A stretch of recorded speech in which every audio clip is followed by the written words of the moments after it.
ஆண்டவரும் இரட்சகருமாக இயேசு கிறிஸ்துவின் இனிய நாமத்தில் உங்களை யாவருக்கும் அன்பின் வார்த்தைகளை தெரிவித்துக் கொள்கிறேன். அருமையான தேவ பிள்ளைகளே, நியூ டே நியூ ஹோப், புதிய நாள் புதிய நம்பிக்கை தின தியானத்தின் மூலமாய் இந்த நாளில் கூட உங்களை சந்திப்பதில் நமக்கு இந்த மகிழ்ச்சி அடைகிறேன். அல்லேலூயா.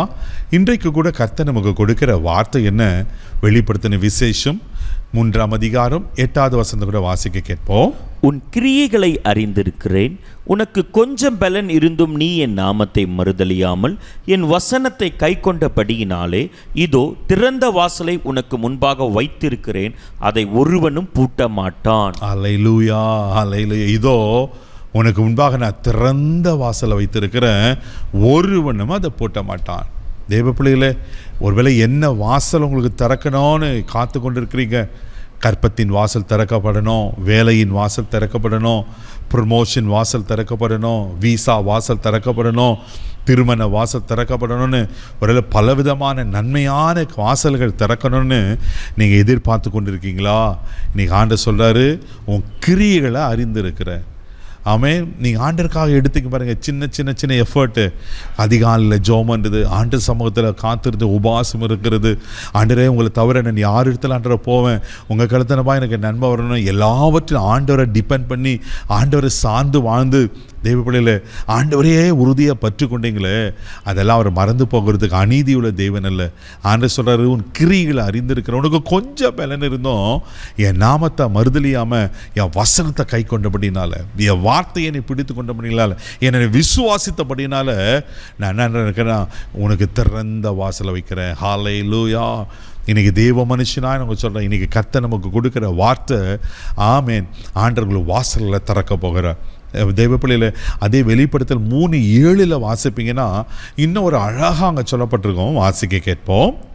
பிலதெல்பியா சபையின் தூதனுக்கு நீ எழுத வேண்டியது என்னவென்றால், பரிசுத்தம் உள்ளவரும் சத்தியம் உள்ளவரும் தாவீதின் திறவுகோலை உடையவரும் ஒருவரும் பூட்டக்கூடாதபடிக்கு திறக்கிறவரும் ஒருவரும் திறக்கக்கூடாதபடிக்கு பூட்டுகிறவருமாய் இருக்கிறவர் சொல்லுகிறதாவது.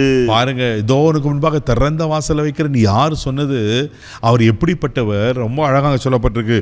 பரிசுத்தம் உள்ளவர், சத்தியம் உள்ளவர், தாவீதின் திறவுகோலை உடையவர், ஒருவரும் பூட்டக்கூடாதபடி திறக்கிறவர், ஒருவரும் திறக்கக்கூடாதபடி பூட்டுகிறவர். அவர் ஒன்ஸ் திறந்துட்டாருன்னா அவ்வளோதான், திறந்தார் தான். எத்தனை மனுஷர்களை அடைக்கணும்னு நினைச்சாலும், எத்தனை சத்துரு அடைக்கணும்னு நினைச்சாலும் யாராலும் எதுவும் செய்ய முடியாது. ஆமென். இஸ்ரவேலை ஆசீர்வதிப்பது ஆண்டவருக்கு பிரியம்.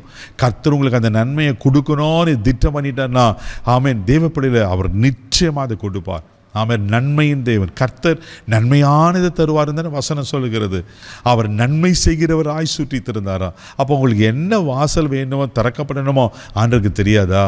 கண்டிப்பாக தெரியும். சோர்ந்து போகாதீங்க. ஆமென். அவர் திறந்துதான். இதோ உனக்கு முன்பாக திறந்த வாசலை வைத்திருக்கிறேன்னு சொன்ன கர்த்தர் உங்களுக்காக வாசலில் திறக்க போகிறார்.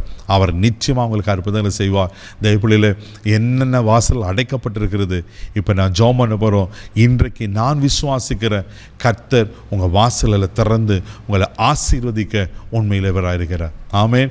ஆனால் ஒன்று நாம் என்ன செய்யணும்? ஆண்டரை பற்றி கொள்ளுங்க, ஆண்டரை வார்த்தையை நம்பிடுங்க, அவரை உறுதியாக பற்றி கொள்ளுங்க. நீங்கள் ஜெபிக்கிறத தொடர்ந்து உங்கள் கிரியைகளை நடப்பித்து கொண்டே இருங்க, உபவாசித்து இருங்க, ஜெபம் பண்ணுங்க, தொடர்ச்சியாக அதுக்காக ஜெபம் பண்ணுங்க. நாள் ஒரு நாள் வரும், ஆண்டவர் அந்த நேரத்தில் சரியான காலகட்டத்தில் உங்களுக்கு வாசலில் திறந்து உங்களை ஆசீர்வதிக்க உண்மையில் இருக்கிறார். கண்களை மூடி நம்ம ஜெபிக்கலாம். அன்பு தகப்பனே, உமக்கு நன்றி சொல்லி துதிக்கிறோம், ஸ்தோத்திரப்பா. இதோ உனக்கு முன்பாக திறந்த வாசலை வைத்திருக்கிறேன்னு சொன்ன கர்த்தர், ஆண்டவரே, வாசல்கள் திறக்கப்படும்படியா நான் ஜெபம் பண்ணுறப்பா. கிருபைக்கு ஒப்பு கொடுக்குறோம். நீர் ஆசீர்வதிங்கப்பா. என்னென்ன வாசல் அடைக்கப்பட்டிருக்கோ இன்னைக்கு இயேசுவின் நாமத்தில் திறக்கப்படுவதாக நான் ஜெபிக்கிறேன்ப்பா. நீங்கள் நன்மையான வாசலை திறந்துட்டீங்க, அதற்கு ஸ்தோத்திரம். இன்னைக்கு ஒரு அற்புதத்தின் நாள் ஆண்டவரை விசுவாசிக்கிறேன்ப்பா.